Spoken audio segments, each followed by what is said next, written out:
Hola a todos, ¿cómo están? Bueno, en la clase de hoy y en un par de clases más vamos a empezar a hablar de un tema muy importante para la filosofía, como lo es el tema que clásicamente se llamó la opción fundamental. Para trabajar este tema vamos a usar un texto de un filósofo argentino que se llama Juan Pablo Roldán, ¿sí? ¿Se acuerdan que en la primera clase yo les dije que había una frase de un gran maestro mío que decía que en la filosofía estaba todo permitido menos ser superficial? Bueno, me estaba refiriendo a él cuando hablaba de eso, así que vamos a usar como base ese texto. Yo simplemente en la clase de hoy voy a comentar un poquito de lo que habla al principio y después ustedes lo van a tener que leer. Vamos a ir leyéndolo por partes, ¿sí? Vamos a ir intercalando estas clases entre videos y charlas por Zoom. Ahí después les dejo las indicaciones en la publicación, ¿sí? Así que bueno, simplemente voy a comentar un poquito de qué habla al principio y después ustedes van a tener que leerlo y contestar algunas preguntas.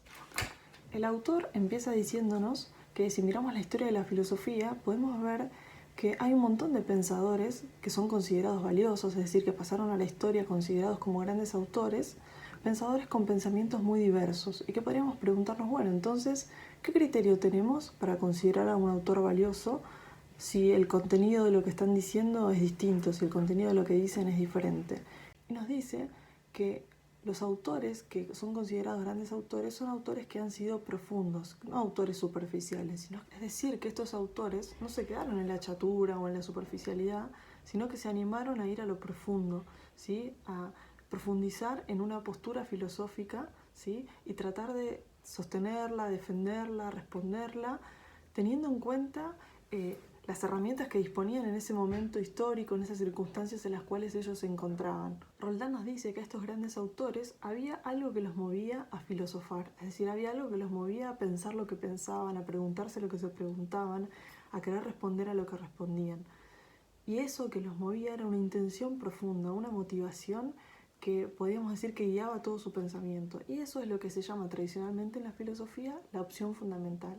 Esa opción fundamental, ¿dónde podemos descubrirla en un autor? ¿Cómo podemos hacer para darnos cuenta cuál es esa motivación que lo mueve a pensar lo que piensa? Esa opción fundamental podemos encontrarla en las cuestiones últimas, en las cuestiones metafísicas. Hay entonces como dos grandes posturas o dos grandes alternativas o dos grandes opciones filosóficas y en cada una de esas opciones podemos encontrar grandes constantes metafísicas, es decir, grandes cuestiones metafísicas de fondo que están tan unidas entre sí que podrían llegar a ser presentadas de manera distinta en distintos autores, pero que todas tienen una conexión en común respecto de esa alternativa, respecto de esa opción, respecto de esa postura filosófica, ¿sí? Ahí ustedes tienen en el texto, ¿sí?, que el autor nos dice que podríamos ver estas dos alternativas representadas en dos triángulos, ¿sí? Tienen dos gráficos, son estos, ¿sí? Nosotros hoy vamos a hablar de el punto número 1, ¿sí? Vamos a hablar de, en el realismo, este punto, de hablar de un orden natural, y del inmanentismo vamos a hablar de este punto, de un orden artificial. Es decir, entonces, ¿de qué vamos a hablar en esta clase? Vamos a hablar de qué visión del mundo tiene cada una de estas posturas, qué visión del mundo tiene el realismo y qué visión del mundo tiene el inmanentismo. ¿Se acuerdan que en la primera clase habíamos hablado de que la filosofía es una ciencia teórica, especulativa, contemplativa? Y habíamos hablado de la etimología de la palabra teoreo, del griego, ¿sí?, que quiere decir ver, contemplar, ¿sí?, y de la palabra speculum en latín, que quiere decir especular, o sea que especular sería reflejar la realidad tal cual es. Bueno, esa tesis es una tesis realista. ¿Qué quiere decir? Para el realismo, ¿sí?, cuya etimología viene del latín de la palabra res, que es cosa, ¿sí?, para el realismo, la primera actitud que tenemos es de una apertura hacia las cosas, de una apertura hacia la realidad. Miramos la realidad para contemplarla, para reflejarla, ¿sí? ¿Se acuerdan también en esa charla TED que vimos que hablaba de la gratitud, ¿sí?, y que el orador nos decía estas como tres pasos para manejarnos en la vida, que decía stop, look, go, es decir, me detengo, observo la realidad, contemplo, y después voy y actúo. Bueno, eso sería un poco lo que diríamos el realismo, ¿sí? Me detengo a observar la realidad, la contemplo, me abro hacia las cosas, dejo que la realidad sea la que me muestre las cosas como son y después yo me dirijo a obrar. Para la visión realista, entonces, el mundo que nos rodea, ¿sí?, es un mundo que podemos contemplar porque hay un orden en él, hay una armonía, ¿sí? Es un mundo que podemos contemplar y que merece ser contemplado. Esta armonía, este orden natural que encontramos en el mundo, es algo que está en las cosas, que no es impuesto desde afuera, ¿sí?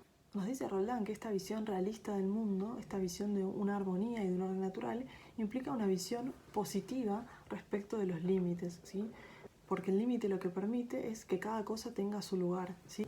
Nos dice que si cada cosa tiene su lugar, entonces los límites lo que permiten es precisamente preservar ese lugar.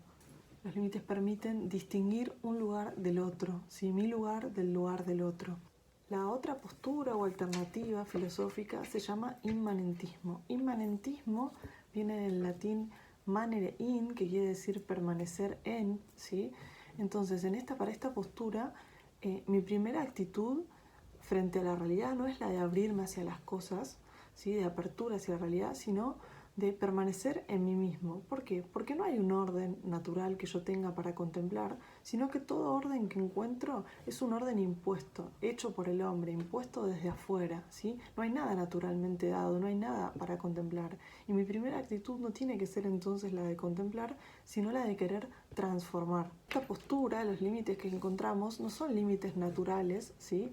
Ni son positivos, sino que son límites impuestos desde afuera, ¿sí? Hechos por el hombre para poder dominar a los demás. Es decir, que para esta visión los límites no serían algo positivo que estarían preservando el lugar de cada cosa, sino que serían algo impuesto desde afuera, ¿sí? Exterior, que lo que hace es reprimir al otro, dominarlo. Entonces, para ir cerrando, diríamos que respecto de qué visión del mundo tiene cada postura, en el realismo encontramos una visión en la cual hay una apertura hacia la realidad, una apertura hacia las cosas, como una primera actitud, una mirada de contemplación. Se ve un mundo ordenado, donde hay un orden natural, hay una armonía y hay límites que son naturales y que son positivos. En cambio, en el inmanentismo vemos como una primera actitud, no la de una contemplación, sino la de una transformación. Vemos un orden que no es natural, sino que es artificial, que es impuesto, que es puesto desde afuera, y lo mismo respecto al tema de los límites que son exteriores, artificiales y no naturales. Bueno, la idea del video era simplemente comentar un poquito de lo que habla el texto, ustedes lo van a tener que leer. Ahí les dejo indicadas qué páginas tienen que leer para la clase de hoy y qué preguntas tienen que responder, ¿sí? Van a ver que el texto es súper claro, ¿sí? De todas formas, saben que estoy a disposición para responder consultas, preguntas, así que bueno, seguimos en contacto por Edmodo y la próxima clase nos comunicamos por Zoom, ahí les dejo las indicaciones en la publicación. Les mando un beso grande.